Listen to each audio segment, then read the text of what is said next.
Xin chào tất cả mọi người, hôm nay mình sẽ thực hiện một cái thử thách, đó chính là vẽ tranh trong các khung giờ khác nhau.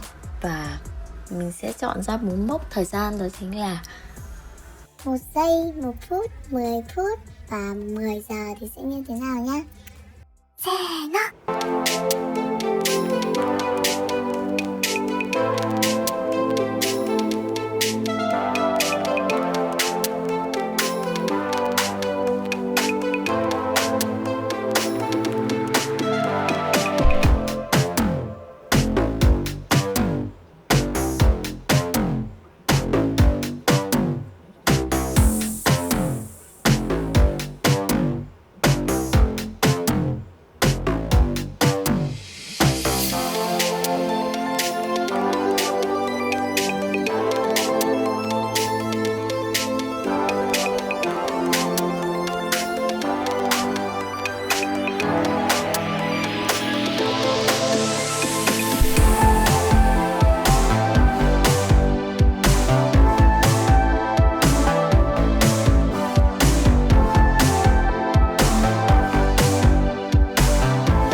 Và đây chính là thành quả trong 10 phút của mình. Nhìn không đến nỗi tệ đúng không?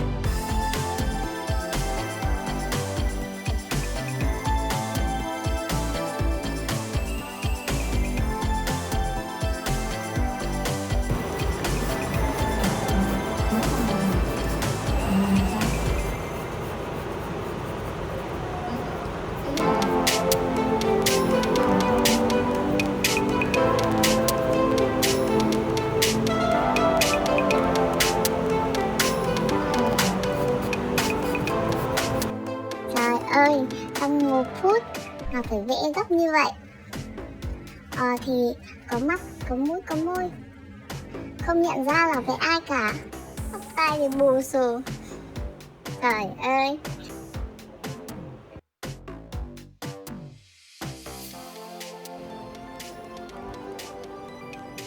Các bạn có hiểu cái cảm giác mà trong 1 giây khi mà bạn chưa cả đặt bút thì đã hết giờ không?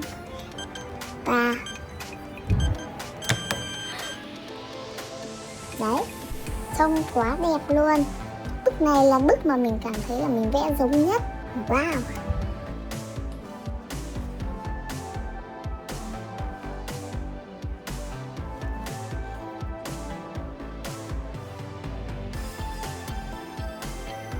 Tiếp theo là thử thách cuối cùng, vẽ tranh trong vòng 10 giờ. Bình thường thì một bức tranh của mình cũng vẽ trong khoảng thời gian này, nên mình nghĩ là mình có thể thể hiện được cái ý tưởng mà mình mong muốn.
Hiện tại thì mình vừa mới mở một shop bán hàng nhỏ và link mình sẽ để dưới phần mô tả nhé.